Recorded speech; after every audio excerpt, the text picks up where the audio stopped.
is my very great privilege, as you have heard, to launch this important scientific report, the status of biological invasions and their management in South Africa. A few days before the start of Environment Month on Monday, with the very appropriate theme of restoring our ecosystems together, society for the environment. As you've heard, ladies and gentlemen, science is telling us that one of the key factors driving the accelerated decline of biodiversity is the invasion of alien species.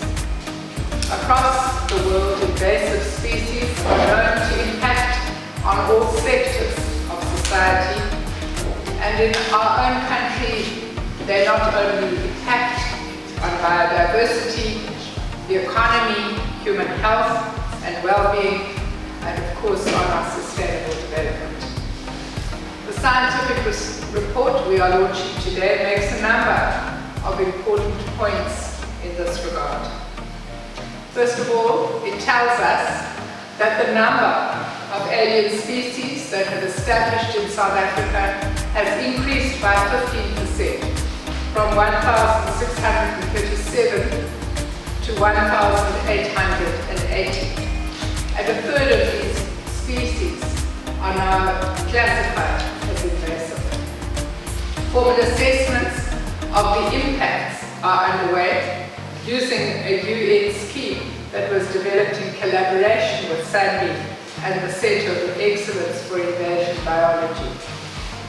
But current estimates suggest the ecological costs of invasive alien plants and animals are already more than 6.5 billion per year. And the main costs are associated with a decline in ecosystem services, such as fresh water and grazing, and in agriculture as a result of invasive pests. The second finding is that invasive trees are using up between 3 and 5% of our surface water each year, a serious problem in a country that is already prone to drought.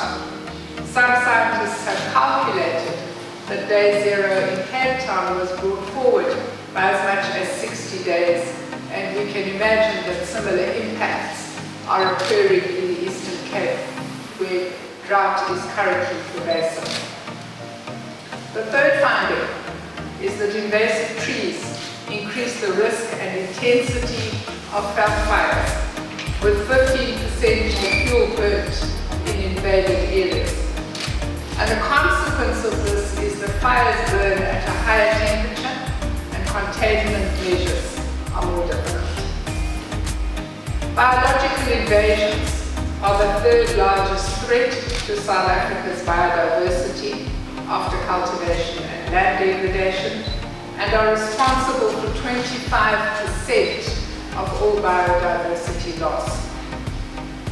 Biodiversity loss is closely connected to the collapse of ecosystem services, such as the provision of fresh water and grazing. And current estimates are that if we do not control biological invasions successfully, we could lose up to 71% of our grazing capacity. And of course, you can all imagine the consequences for food production and livelihoods.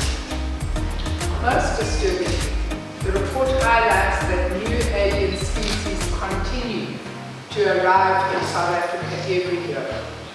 A notable new invasive species is the Polyphagus Shophold borer beetle. This beetle and its associated fungus has already killed thousands of trees in our country, and it looks set to become one of the most damaging invasives.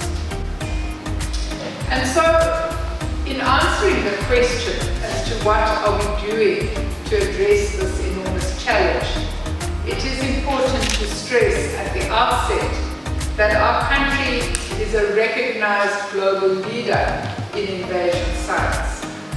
It is for this reason that research, which is the primary focus of the team leading this report, has been a foundation pillar of our work against biological invasions. Allow me to say to the important scientific community that has supported us in this report that we will continue to ensure that you receive support from our department so that you are able to continue to do the very high value work that is contained in this report. We want to congratulate you on your work, and we hope that as we move forward, we will continue to work together for the sake of our environment and our biodiversity.